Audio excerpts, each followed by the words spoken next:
Today, I was watching a conversation between Matt Walsh and Tucker Carlson. And one of the things that came up in their conversation was the moral justification behind the dropping of the A bomb and why that is different from what is going on in Gaza. And this podcast is not so much to talk about that, but they both seemed unclear, even though they both claim to be Christian, about what the Christian ethic is with regard to human life. They talked about it and they bounced the ball back and forth, but I was pretty shocked, actually, at their complete lack of understanding of the theological logic and the philosophical position about why it is okay to kill some people and not okay to kill others. And so we're going to get into that, and hopefully this makes your modern ears twitch like a cat hearing a vacuum turn on, because Christian ethics do not require you to defend all human life in the same way, in every circumstance, with the same moral category. The Christian position is innocent human life must be defended. And the Bible not only allows for a death penalty at times, it commands it. The Bible also has a just war theory. The Bible specifically teaches that civil government is supposed to function as a terror, not to people of good conduct, but to the evil people. Now, this is not my edgy opinion. It's straight out of Romans chapter 13. So if you've ever been catechized by Hallmark cards or Disney morals and therapeutic be nice religion, strap in, because we're going to let Scripture talk and we're going to get our moral backbone back. So let's start with the basic distinction that the moral world hates: innocent versus guilty. You can watch an entire society collapse morally when it refuses to make this distinction.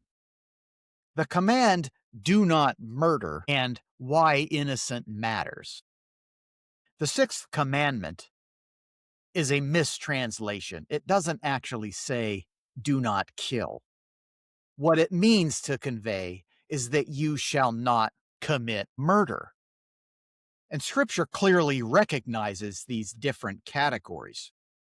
Murder, which is unlawful killing of otherwise innocent people, is condemned. Just punishment, on the other hand, is commanded. Wars, where all kinds of people end up getting killed, is sometimes actually authorized. Self-defense is assumed in the law. In Exodus, if a person breaks into your home in the middle of the night, that's treated differently because intent and threat are real.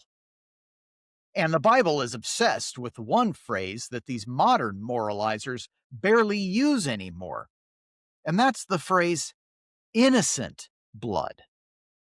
God repeatedly condemns the shedding of innocent blood. It's in Deuteronomy, it's in Proverbs, it's in Jeremiah. Now, you have to ask yourself, why? Why is the distinction about innocent blood? Well, obviously, because innocent blood is protected life. Innocent life is what justice exists to shield. So when someone says Christians must defend all human life, often what they're really saying is, we refuse to say anything's evil, we refuse to punish evil, we refuse to distinguish the victim from the attacker, and we refuse to admit that a society that won't punish wickedness is just volunteering to be ruled by it. Well, that's not Christianity. That is cowardice. In Genesis 9, we learn why human life matters. And that reason is that man is made in the image of God. And right after the flood, after God reboots humanity, he lays down a civil principle that is still foundational. By man shall his blood be shed, for God made man in his own image. This is not merely permission to punish the wicked. It's a principle of justice tied directly to the image of God. It's actually a command to punish the wicked. The logic being, human life is sacred, therefore murder is uniquely evil, and therefore the murderer forfeits his protection under civil justice. Notice Genesis 9 does not teach, because life is sacred, the murderer must be coddled.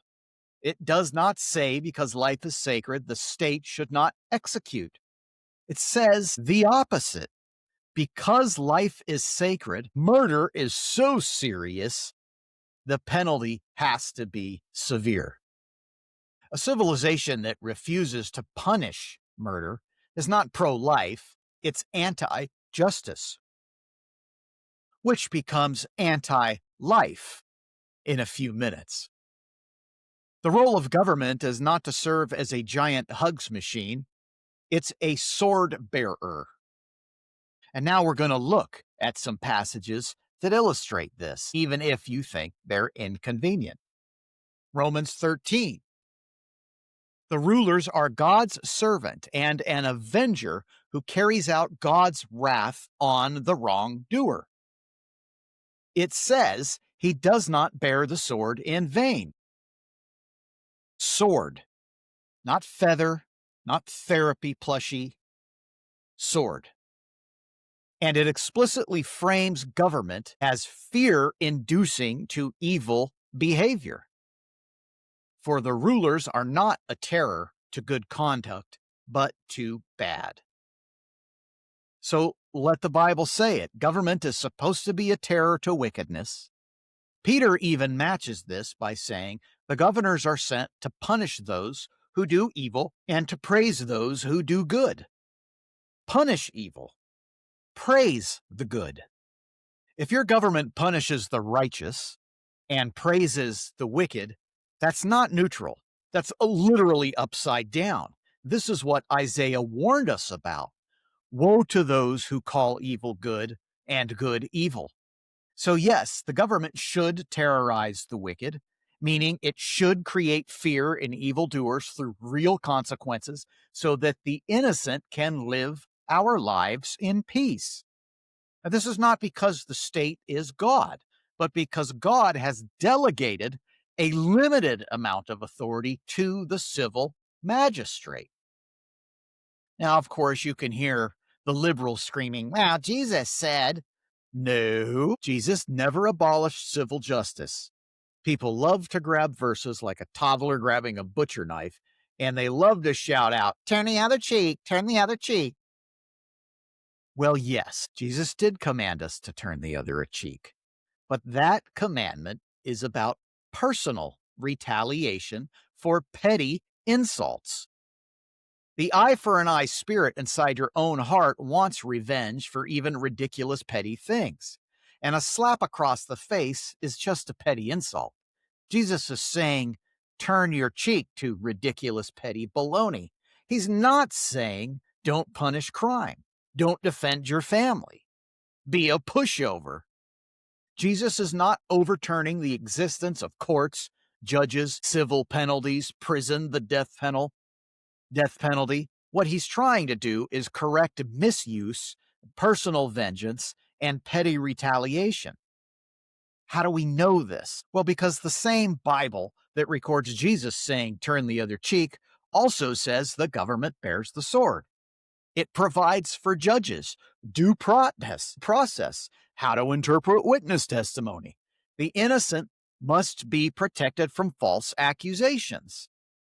Also, Jesus himself affirms governmental authority principle when he says, render unto Caesar the things that are Caesar's.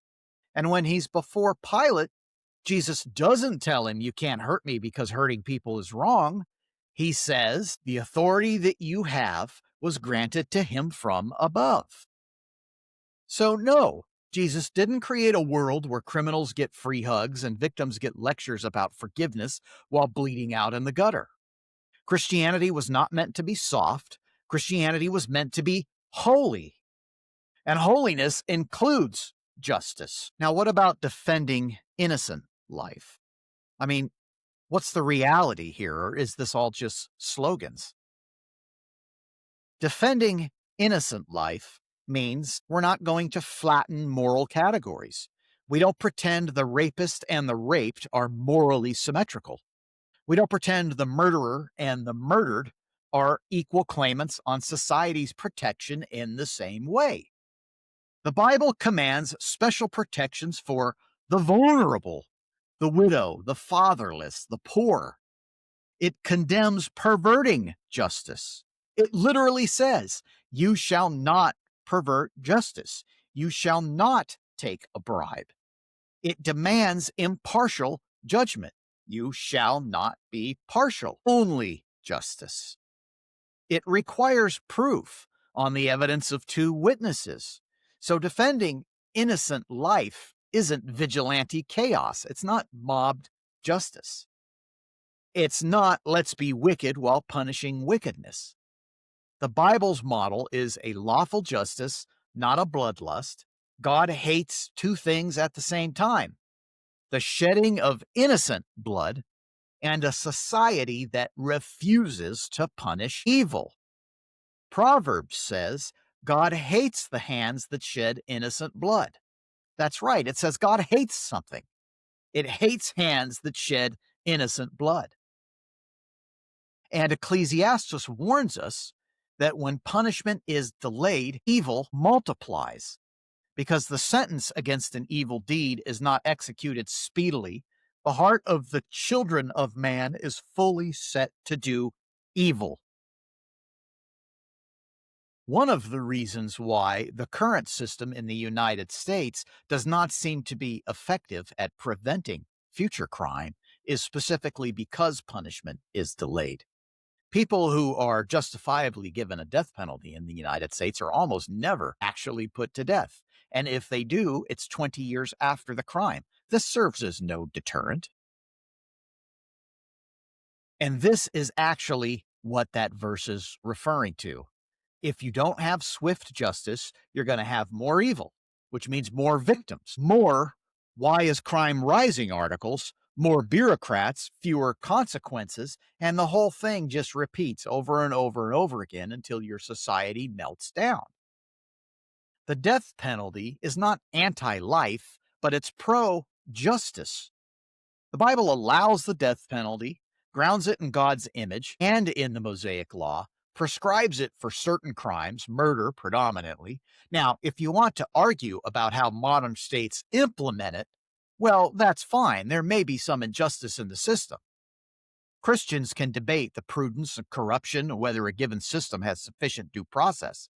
But Scripture itself even demands due process. But you cannot claim that the Bible is against punishing the wicked or that it's against capital punishment. This is flat out false.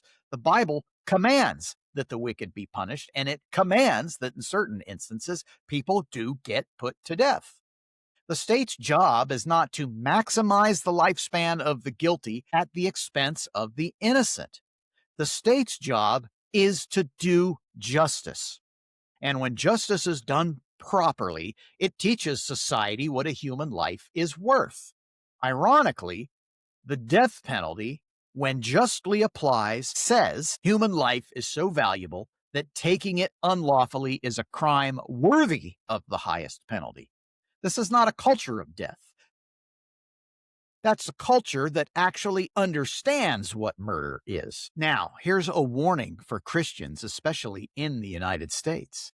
And that is that the state itself must not become wicked. And this is where Christians need to stay sober. Romans 13 is not a blank check for tyranny. The government is God's servant only when it functions as God defines it, punishing evil and praising good. When the rulers become corrupt, when they punish righteousness and reward wickedness, they are not acting as God's ministers, but as rebels in God's kingdom, covering up Jeffrey Epstein's crimes, looking the other way on political crimes. All of this is perverting the power that God gave them. Scripture condemns unjust rulers constantly. Rescue the weak and the needy, deliver them from the hand of the wicked. Do not kill the innocent with the righteous. Woe to those who decree iniquitous decrees. So, yeah, the government should be a terror to the wicked, but the government must fear God, or it will become a very monster that it claims to fight. So, what should Christians actually do? Well, Christians are called to defend innocent life, especially the vulnerable. Now, Christians in America, for the most part, instinctively understand this. This is why there are so many Christian police officers and why the military is full of people who claim to be Christians. Christians should also demand true justice, impartial, evidence-based, unbribed, not emotional mob rule. Now, here we have a real problem in the United States because some levels of our government are so infiltrated by atheist whack jobs that impartial, evidence-based, unbribed justice is becoming impossible to achieve. Christians must reject moral mush. Stop pretending the guilty and the innocent fall into the same category. Christians definitely have to pray for our rulers. We have to pray that we'll punish evil and praise the good. We have to pray that they have wisdom. We have to pray that whether they're Christians or not, that they're at least on God's side. We also have to preach the gospel because no amount of law enforcement turns a sinner into a saint. And here's the final point that really nobody wants to say out loud. And that is that a society that refuses to punish wickedness is not showing compassion. It's sacrificing the innocent on the altar of a fake virtue. And God is not fooled by hashtags. God says rulers are to be a terror to bad conduct. God says the magistrate bears the sword. God condemns innocent blood. God demands justice.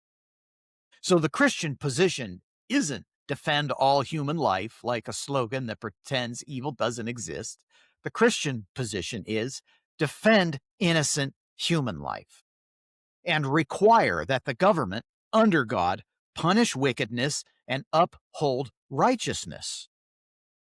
And this is what true love looks like in a world that is full of wolves.